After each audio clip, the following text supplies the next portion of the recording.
Welcome to Times Online. Today we are with Mr. Edward Merger, Climate Innovation Lead of Solidaridad, Germany, to discuss about carbon markets, climate innovation, and global perspective. Welcome, Mr. Merger. Thank you very much for having me here. Carbon markets are a new frontier, especially for emerging markets, right? And also the smallholders in those markets. So, can you explain how Solidaridad Germany has supported the development of these markets for smallholders? Yeah, I think, as you mentioned, correct, the carbon markets actually exist already for quite a while, but so far, for smallholder farmers especially, these markets for many years have not worked. We, as Solidaridad, have started looking into these opportunities from around 2020 and explored what are the different options for farmers. Towards 21, we found an interesting initiative, which was launched and developed by Rabobank, called a mechanism called Acorn. This mechanism was actually able to connect and provide a proposition or a solution towards smallholder farmers. Why? Because you can imagine, it's normally very difficult to aggregate, to connect many different smallholder farmers, because reaching them, combining them into one bigger project, it's normally very challenging. And one of the areas this initiative has provided was a very efficient way of certifying and connecting farmers with remote sensing based technologies. So basically the carbon can be measured through remote sensing based approaches rather than going inside the farm and start measuring individual trees. So based on our existing work with farmers, there is an opportunity for connecting these smallholder farmers to first invest into cleaner production or more resilient, more better production that helps farmers to build their climate adaptation. There's this opportunity to connect them to markets and use the carbon money, the carbon markets, as a way to finance this transition towards climate resilience. And I think that's what we've started this initiative about 4 years ago. And today we managed to connect about 90,000 farmers to global carbon markets, especially the voluntary carbon market. And we obviously would like to achieve more. That's one of the reasons why we're here, to explore, are there any opportunities for smallholder farming sector in Sri Lanka to use this opportunity of carbon markets and support and help them towards a climate resilient future and a transition towards better farming. Interestingly, you mentioned climate resilience, and sustainable agriculture often intersects with this climate resilience or climate action. What are these innovative practices that Solidaridad maybe have introduced in terms of this? I think one of the very promising solutions across the smallholder sector across the world is a technology or practice called agroforestry. So agroforestry basically integrates trees into the tea production system, the coffee production system. And with agroforestry, trees have a very positive feature. They can improve the soil health. They can improve the shade coverage, which is sometimes also important and relevant for better yields of the tea or from any other crop. So basically what we are focusing in this kind of program, carbon market program, is agroforestry.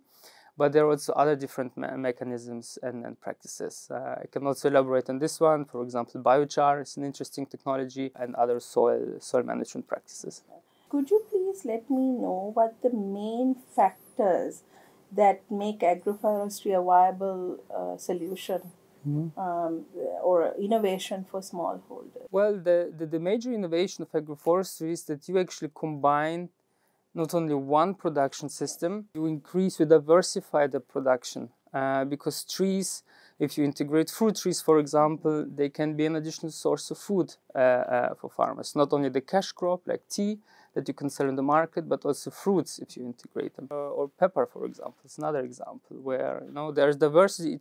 Depending on the tree species that are being planted, farmers can really minimize or reduce the risks and at the same time also improve the resilience of the production system. Because, for example, if there is, in times of climate change, if in one season there is a drought, one crop fails or has a lower reduction, the other crop may perform better from the trees, and therefore this is what we call as a resilience, that farmers have a multiple pathways to balance it out. Exactly. Yeah. So Solidaridad's projects often address both environmental and economic goals.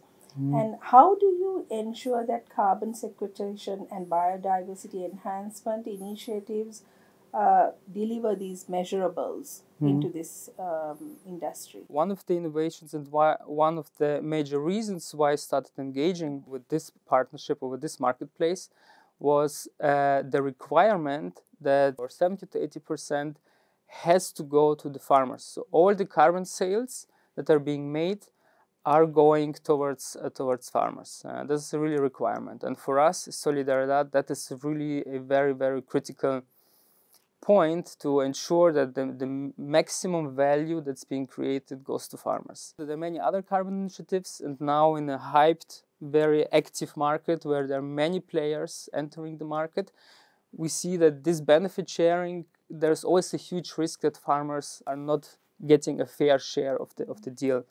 And I think with this initiative, because it's a requirement, we are very happy to engage and to work on this one. So will it come as a guideline, or will it come as... That's a guideline, that's a requirement really by the standard. So we as Solidaridad, for example, in other countries, we work on this one in Uganda, in Kenya, in Colombia, Nicaragua, and Peru. We have 5 countries where we connected these 90,000 farmers. And we as Solidaridad are responsible once the sales is being made by Rabobank.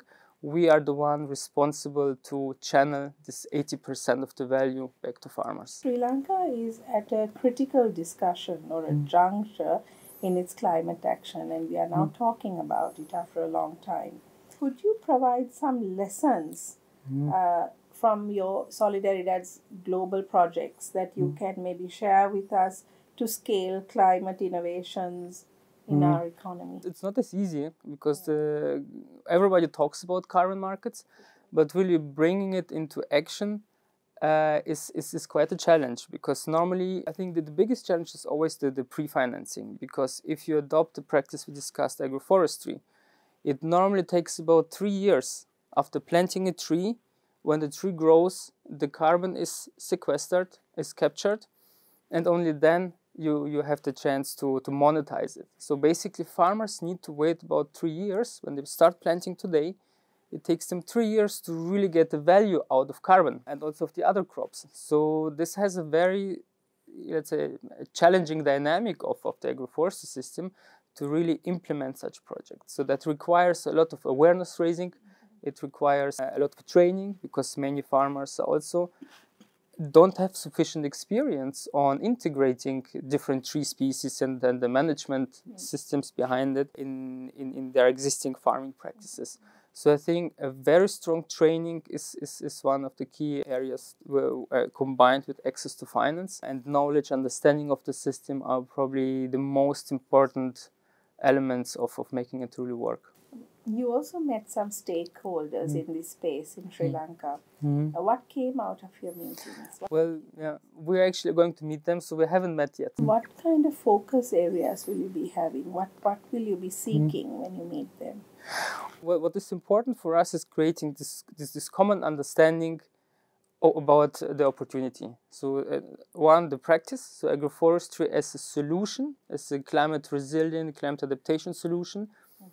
At the same time, creating the awareness that there are carbon markets, that's a new instrument to enhance, increase value, or even finance the transition from non-agroforestry to agroforestry. And then basically also co-creating, designing this agroforestry, because you can do many, many different things. You can make different combinations of agroforestry.